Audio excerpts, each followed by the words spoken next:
দল মত ধর্ম বর্ণ নির্বিশেষে সবাইকে জানাই আন্তরিক সালাম। আসসালামু আলাইকুম রহমতুল্লাহ। 31/1/2026 আজ শনিবার। টপ 5টা ট্রেন্ডিং নিউজ। 1 নম্বর, জামায়াত ও বিএনপি সংঘর্ষ। 2 নম্বর, ফখরুলকে মাটির ব্যাংক উপহার। 3 নম্বর, স্বৈরাচারকে জবাব দিতেই হবে। 4 নম্বর, আমাদের দলের সবাই মুক্তিযোদ্ধা। এবং শেষ 5 নম্বর, তারেকের পক্ষে প্রচারে তারই নিজের ছোট ভাই কোকোর স্ত্রী। চলুন এই 5টা টপিকের বিস্তারিত জেনে আসি।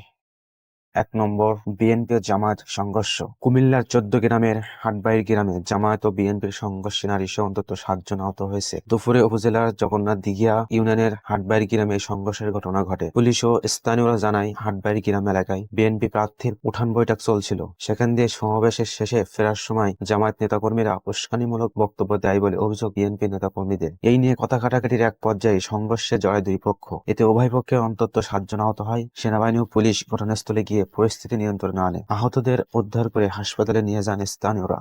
পয়েন্ট নম্বর 2, ফখরুলকে মাটির ব্যাংক উপহার। নির্বাচনী প্রচারণার সময় ঠাকুরগাঁও 1 আসনে বিএনপি মনোনীত ধানের শীষ প্রতীকের প্রার্থী ও দলের মহাসচিব মির্জা ফখরুল ইসলাম আলমগীরকে ব্যতিক্রমী উপহার দিয়েছেন 2 ভোটার। এক নারী ভোটার তাকে ডিম উপহার দেন, আরেকজন দীর্ঘদিন ধরে সঞ্চিত টাকা রাখা একটি মাটির ব্যাংক তুলে দেন তার হাতে। শেষ এবং 5 নম্বর পয়েন্ট, তারেক রহমানের নির্বাচনী প্রচারে কোকোর স্ত্রী শর্মিলা।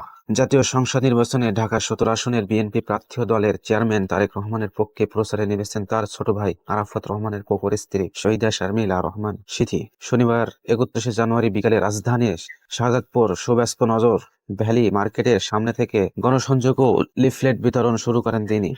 পরে গুলশান এলাকার ডিসিএনসি মার্কেট দোকানেও গণসংযোগ ও লিফলেট বিতরণ করেন।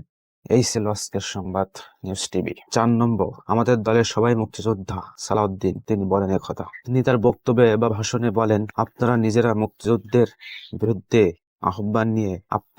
মুক্তিযুদ্ধের বিরুদ্ধে অবস্থান নিয়ে, দেশের স্বাধীনতার বিরুদ্ধে অবস্থান নিয়ে এখনো একটা কার্ড দেখাচ্ছেন যে আপনাদেরও একটি মুক্তিযোদ্ধা আছে। এই সমস্ত প্রতারণা জনগণ বোঝেন। আমরা এই দেশের মাটি ও মানুষকে ধারণ করেই তো আমরা দলটা করি। সুতরাং কেউ যখন বলে আমাদেরও একটা মুক্তিযোদ্ধা আছে, অতএব আপনাদের কোনো মুক্তিযোদ্ধা ছিল না, এখন নতুন করে একজন যোগদান করিয়েছেন। আর সেই দলের ইতিহাস হচ্ছে, এই দেশের স্বাধীনতায় যারা চাই নাই তারা কিভাবে মুক্তিযোদ্ধার সপক্ষে কথা বলবে।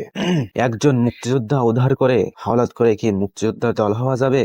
নাম্বার 3, স্বৈরাচারকে জবাব দিতেই হবে। ধানের শীষে ভোট দিয়ে পাতিত স্বৈরাচারকে জবাব দিতেই হবে। 5ই আগস্টের মতো 12ই ফেব্রুয়ারি দল মত নির্বিশেষে সকলকে ভোট কেন্দ্রে আসতে হবে। টাঙ্গাইল ও সিরাজগঞ্জে নির্বাচনী সমাবেশে এসব আহ্বান জানান বিএনপির চেয়ারম্যান তারেক রহমান। ষড়যন্ত্র করে কেউ যেন জনগণের ভোটাধিকার ছিনিয়ে নিতে না পারে, সেই বিষয়ে সজাগ থাকার আহ্বান জানান তিনি।